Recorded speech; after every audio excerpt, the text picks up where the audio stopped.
Вітаю! Ефір загальнонаціонального марафону переймає команда телеканалу «Рада». Працюватимемо до 7-ї ранку.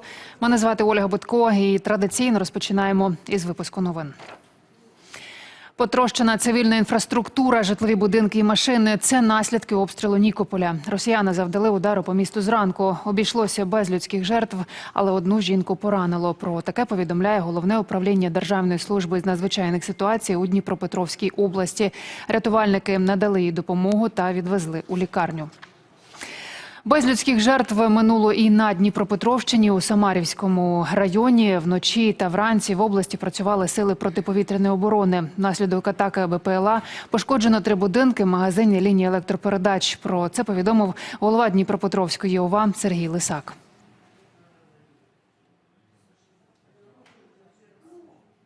Росіяни вдарили по Білозерці, що на Херсонщині. Розвернули на селище артилерією близько 4-ї ранку. Наслідки обстрілу показали в обласній військовій адміністрації. Загиблих чи поранених немає, але є зруйновані і пошкоджені кілька приватних будинків. У них потрощені дахи та вибиті вікна. Під обстрілом ворожої авіації місто Лиман на Донеччині. За час повномасштабного вторгнення тихих днів там майже не було. А злі та люти щодня живуть під звуки вибухів та руйнувань. У 22-му місто кілька місяців було під окупацією. Після звільнення росіяни і далі намагаються захопити села Лиманської громади. Чому місцеві не хочуть залишати свої оселі, в яких умовах живуть та як військові обороняють цю ділянку фронту, дивіться у матеріалі нашої кореспондентки Софії Чолес. Я останні 5 років отут на посту працювала. Зі зруйнованого вікна пані Любові видно її колишнє місце роботи – залізничну станцію. Повномасштабне вторгнення забрало житло, роботу та звичне життя. Жилось як? Жилось як? Ой, добре. В нас таке гарне місто. Я не можу. Не знаю, я настільки звикаю до місця. 38 років тут живу, в цьому будинку. Куди я поїду? Це маленька спальня. Там велика дитяча була. Кухня, їдальня, ванна і вбиральня тут були. Таку красу от-от зробила. Такі дорогі шпалери купила. Старалась так. Думаю, зроблю ремонт і буду спокійно жити. З верхнього поверху жінка переїхала у підвал. Тут вирощує квіти, доглядає за котом померлої сусідки та намагається наповнити комфортом цегляні стіни укриття. Я никуда не выезжала. Никуда. Оккупация. Я, например, человек спокойный. Я залезла и книжки читаю. Связи что-то у нас немає, только он на пороге. Можна связь поймати і все. Опалюють підвал дровами чи паливними брикетами. Цього дня їх саме привезли волонтери. Цей проєкт для людей, які не мають опалення, там, де розрушені домівки, де бабушки по підвалах палять дровами, де бабушки не в змозі підняти сокиру і нарубати собі дров. Ми приїжджаємо, видаємо по 300 кг палівних брикетів на зимку, допомагаємо. Також наша команда займається допомогою і військовим, і цивільним, і реабілітація військових. Всюди, де ми потрібні, ми намагаємося це все зробити. У Лиманській громаді нині живе понад 8 тисяч людей. Майже 4 з них у місті Лиман, каже начальник обласної адміністрації. З комунікаціями усюди по-різному. Газ є майже крізь у громаді, з електрикою важче. Здебільшого у прифронтових селах вона відсутня. Вода у нас компанія «Водонбаса» постачає, там, де у нас і раніше було централізоване водопостачання, працює, але у нас тільки не працює, немає водопостачання централізованого, це в тих місцях міста, де багатоповерхівки. Тому що ви бачили, як на сьогодні зруйноване наше місто і можливості, щоб воно працювало в зимовий час, немає, тому що не працює центральне опалення. Із-за руйнувань, а зарядитись, будь ласка, вдома, у них вдома електрика є. А якщо зігрітись, постиратись там, або ще які питання, у нас є пункт незламності, у нас там працює і душ, працює, і стиральна машина, тому що на сьогодні дуже важко постиратись у багатоповерхівки і плюс вишити свою білизну. У нас модульна індивідуальна котельня стоїть, так як централізованого опалення у нас немає. У нас опалюється на пілетах. Це підготували для похилого віку жіночки. Більше причина буває тому, що наступає зима, холод, багато поверхівок, в яких вони або в підвалі, або опалення немає, води немає. Тобі вони приходять там на час, на два посидіти, попити чайку, побалакати. Також без цього ніяк. Ігор показує облаштовані кімнати у пункті незламності. Зараз вони порожні та в будь-який час готові прийняти людей. Як містян, що прийшли погрітися та прийняти душ, так і мешканців сіл, які погодились виїхати. Та останнім часом таких небагато. На даний час дуже мало людей евакуюються. Це тільки евакуюються, діти забирають своїх батьків літніх. В принципі, наша громада забезпечена медичними послугами. У нас сьогодні працюють наші сімейні лікарі. По графіку вони виїжджають в кожен населений пункт, кожна людина доглянута. Плюс у нас по місту є амбулаторії, працюють. Комунальні служби також працюють. Окрім того, що ліквідовують наслідки ворожих влучань, допомагають і військовим. З приводу допомоги і залучання комунальних підприємців у нас постійно працює. Як екскаватори виділяються, жива сила, вантажні автомобілі, крани підйомні. Тому ми з військовими співпрацюємо, допомагаємо для того, щоб ворог вдруге не окупував наше місто. Оборона дається нелегко, так як декілька тижнів тому противник значно наростив свої бойові спроможності. Зараз здійснює активні штурмові дії, в принципі, по всій лінії бойового розмежування. Це не стосується виключно міста Лиман, це відбувається взагалі всюди. Там, де оборону тримає бригада «Рубіж», ворог застосовує піхотні штурми із залученням артилерії, авіації та безпілотників. На жаль, зараз у зв'язку з ускладненням погодних умов не завжди можна ефективно відслідковувати ці переміщення. Це діє так само і з противником, проте для нас це більш критично, так як противник має більший ресурс у всьому, ми повинні бути на порядок попереду нього. Підрозділи бригади, зокрема аеророзвідка, стараються відслідкувати це переміщення. Ударні ж дрони нищать ворога. З Донеччини Софія Чолос, Максим Масляніков, Сергій Томко, телеканал Рада, загальнонаціональний марафон. Єдині новини. Згорів до виліту із литовища у місті Кримськ, що у Краснодарському краї. Ворожий винищувач Су-30 згорів прямо на аеродромі. Про таке повідомили у Головному управлінні розвідки Міноборони України. А днем раніше пожежа у Краснодарі вивела із ладу 3 російські залізничні локомотиви. Розвідка не повідомляє про причетність українських військ до цих пожеж, лише зауважує, вказані військові об'єкти агресор використовував у злочинній війні проти України. У Генштабі ЗСУ підтвердили ураження нафтобази у передмісті російського Орла. Сили оборони України атакували термінал у ніч проти суботи, завдали удару по лінійно-виробничій диспетчерській станції «Стальной конь». У результаті сталася пожежа. У Генштабі також зауважили, це один із найбільших терміналів, який забезпечує постачання нафтопродуктів для армії РФ. Місцеві виклали відео пожежі, також писали у соцмережах про гул дрону перед вибухом. Водночас ані російська влада, ані державні ЗМІ ситуацію не коментують. Російське командування найближчим часом кине на штурм військовослужбовців із Північної Кореї. За даними української розвідки, напередодні підрозділи КНДР привели у стан готовності. Також солдати отримали додаткові запаси продовольства. Північнокорейська армія має наказ долучитися до російських підрозділів, які ведуть бойові дії у Курській області. Раніше у США підтвердили, що північнокорейські війська брали участь у бойових діях на Курщині. Тим часом парламент Південної Кореї, очолюваний опозицією, із другої спроби проголосував за імпічмент президента. Поки що Юн Сок Йоль відсторонений. Конституційний суд матиме 180 днів, щоб визначити, чи позбавляти його посади остаточно, або ж відновити повноваження. Обов'язки президента виконуватиме прем'єр-міністр. Нагадаю, 3 грудня Юн Сок Йоль звинуватив опозицію у тому, що вона контролює парламент та симпатизує Північній Кореї і оголосив про введення воєнного стану в країні. Щоправда, за кілька годин рішення було скасовано, бо корейці на акції засудили несподіване рішення президента і закликали до його відставки. У Грузії виборча колегія обрала Михаїла Кавелашвілі президентом. Він був єдиним кандидатом від влади. Як пише «Ехо Кавказу», із 200 необхідних голосів набрав 224. Михаїлу Кавелашвілі 53 роки. Він колишній радянський грузинський футболіст, відомий антизахідними поглядами.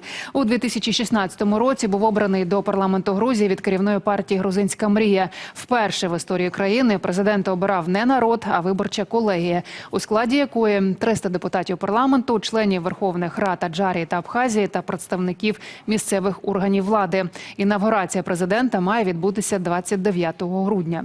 Тим часом протести у Грузії не вщухають. Люди знову зібралися біля парламенту. Акцію назвали «Кавелашвілі, покажи диплом». Раніше Кавелашвілі не зміг очолити Федерацію футболу, бо не мав вищої освіти. Опозиція заявила, що не визнає легітимності як президентських, так і парламентських виборів, що відбулися у жовтні. Грузини, нагадаю, протестують проти відмови влади від євроінтеграції. Попрощатися із імперським минулим та залишити його у музеї. В Одесі досі стоїть чимало пам'ятників, які пов'язані із радянськими та російськими діячами. Одеська обласна військова адміністрація доручила їх демонтувати, а депутати міської ради нещодавно підтримали рішення щодо виділення на це коштів. Наразі термінів, куди та як скоро зможуть перенести імперські маркери, невідомо. Які варіанти пропонують фахівці та чому ще досі не вирішили долю пам'ятників, дізнавалася Світлана Довжук. 200 тисяч гривень на розробку документації з демонтажу та перенесення пам'ятників виділили в Одесі на сесії міської ради.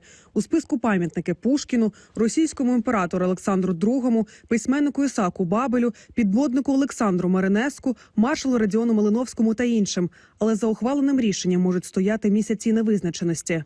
Більшість депутатів проголосували за, майже абсолютна більшість, там буквально декілька було, хто не проголосували. Я думаю, що це там чисто по технічним якимось питанням. В вересні виконком прийняв відповідне рішення, і тепер це було винесено на сесію. Щоб провести певні роботи, треба виділити на це кошти, тому це голосували депутати, звісно, як частину бюджетних питань. Це залежить від того, як це буде виконуватися. Я прекрасно розумію, що якщо немає політичної волі міської влади, то це рішення може відкладатися далі. Процес швидким не буде, кажуть депутати. Спочатку управління капітального будівництва має провести обстеження пам'ятників і вже після цього оголосити тендер на виконання робіт. Однак точні терміни та чіткі межі для цього наразі не визначені. Тим часом суперечливі пам'ятники регулярно провідують активісти. Пам'ятник Пушкіну в Одесі, який виготовлений з бронзи та граніту, спорудили ще в 1887 році. З початку війни його неодноразово обливали червоною фарбою та покривали погруддя російського поета поліетиленовим пакетом. Активісти вимагають від місцевої влади перенести цей пам'ятник, адже на їх думку він є символом російської окупації. В Одесі громада вже розправлялася з комуністичною символікою власноруч. У вересні активісти демонтували барельєф із зображенням ордена Леніна та радянської медалі «Золота зірка» на меморіалі «Крила перемоги». Тоді громадські діячі заявили, що й надалі будуть допомагати дотримуватися закону про деколонізацію.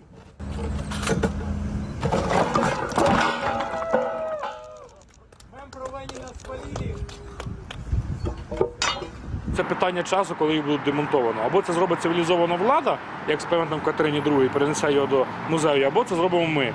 Але ми не є фахівцями з демонтажу, і тому можна трошки буде його пошкодити, що не хотілося б. Хотілося б, щоб це було адекватно та цивілізовано перенесення до музею. Тому тут поки що всі карти місцевої влади, і вона може це зробити і прибрати будь-які маніпуляції, типу як це зробили з пам'ятником Катерині. Є чудовий приклад, просто можна провести паралелі. Прощатися з першою гучною пам'яткою про російське минуле в Одесі почали ще у грудні 22-го. Пам'ятник Катерині II демонтували та перенесли на територію Одеського художнього музею. Тоді тендер на проведення демонтажних робіт не оголошували.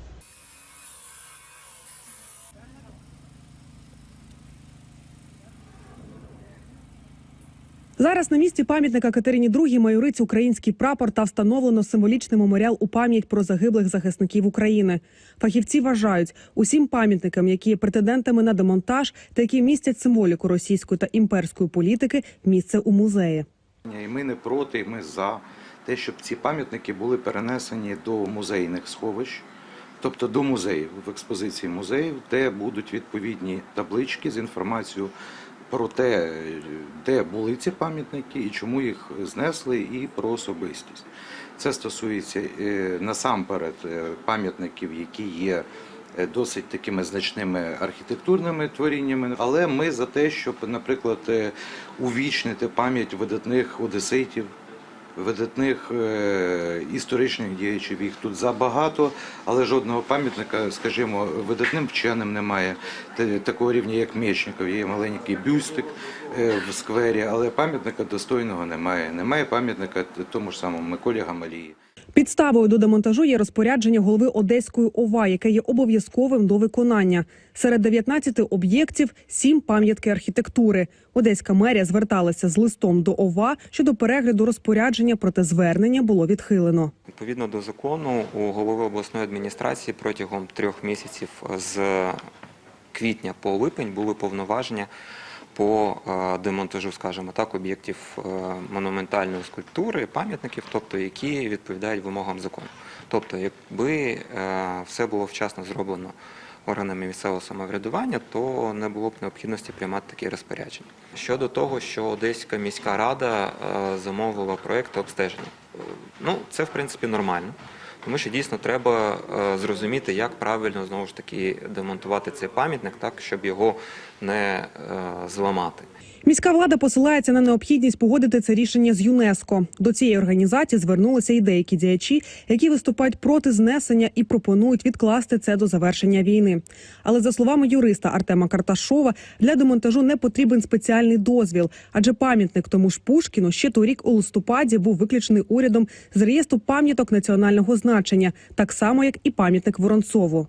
Кабінет міністрів вже всі вивів пам'ятки національного значення колишні. Це пам'ятник Пушкіну і Воронцову в Одесі, наприклад, пам'ятник Суворову в Ізмаїлі. Вони вже виведені з реєстру, тобто жодних перешкод для їх демонтажу немає. Так само і немає підстав для розроблення якоїсь документації. Це виключно затягування часу.